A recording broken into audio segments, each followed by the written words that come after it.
Steeler on Glee, who is such a staggering talent. He can impress even the toughest audience. Take a look.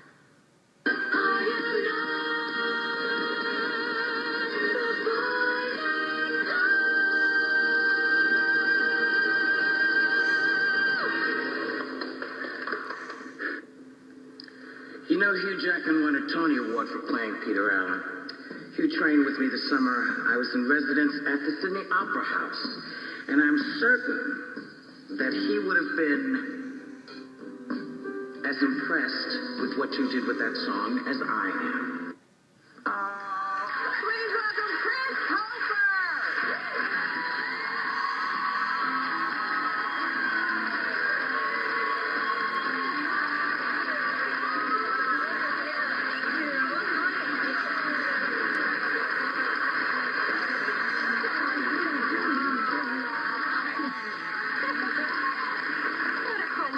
Whoopi can't grin anymore. You make Whoopi happy. Oh, good. Yes. Life complete. You know, it's so funny because working with Whoopi, how was it? This is like something you've been watching her since you were little. So actually, how was it working with Whoopi? It was a bit of a dream come true. She is one of my childhood heroes.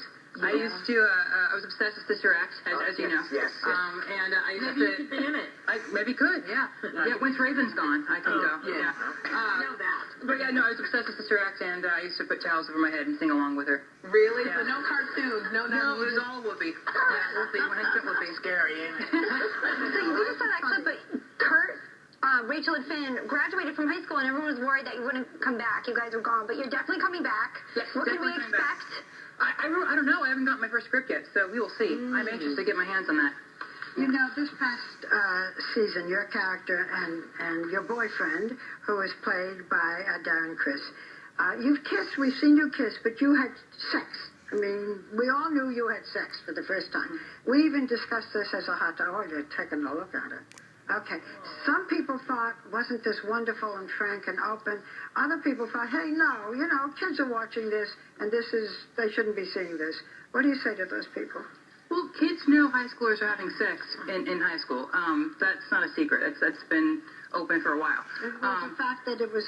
I think so. And, yeah, I think, I remember seeing the episode and thinking, is that why this is controversial? Because we're doing the same exact storyline with the straight characters as with the gay characters. But there's a parallel story there. Right. Well, I don't listen to those people. I mean, I feel like those people should stop writing letters and get a hobby. I mean, Get a life. I mean, I personally get letters from kids every single day who write to me in secret because they live in environments that don't accept who they are. So I really could care less what those people say. Well, that storyline of the gay teen actually won you a Golden Globe, didn't it? Yeah. And also you were named one of the Time magazine's most influential 100. Yeah, right? they never said I was a good influence, though. They just said I was influential. Well, there's nobody on that list who's a bad influence. So we assume you're a good influence. I hope so. How does all that make you feel? Is it exciting for you? Do you feel high from it? I'm very overwhelmed at times, you know, but for the most part, just happy and honored. You're so busy. Yeah. And that's his talented. So busy because you not only sing, you not only dance, you not only act, you are absolutely a brilliant So creative. person. You're an author. You've written your first children's book, which is like buzz everywhere about this book. And it's not just this little children's book, Land of Stories. It's a 438-page children's book. What age group? It's worth getting.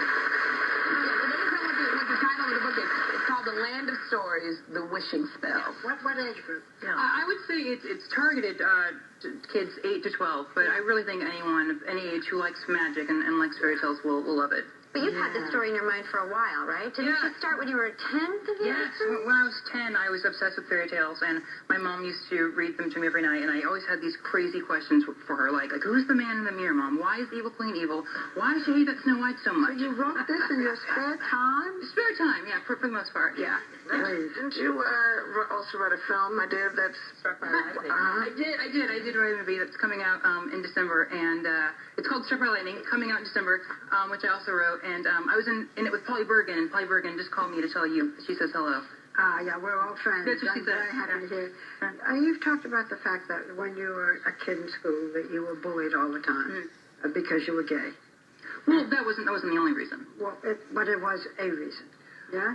I suppose. I personally wasn't necessarily honest with myself in high school. So Well, why were you bullied if it wasn't? And how I was did you just a crazy kid. I mean, I was writing books about fairy tales, for goodness sakes. I mean, I was insane. You were also surrounded by like rodeos. It was a very like cowboy-esque kind of environment, Yeah, right? it was So you weren't very- really fitting in at the time, as society would say. Right, I definitely did not fit the norm of any nature. But no, I mean, I was Right. You were just, there wasn't specifically that you were gay. You just were out of the norm. No, they found all my faults and flaws, and all they found everything, hammered for Were your everything. parents supportive?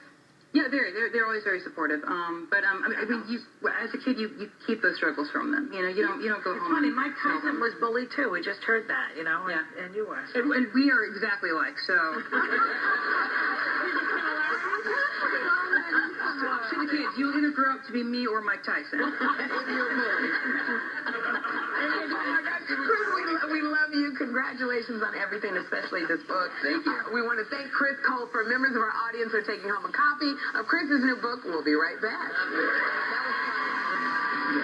Also,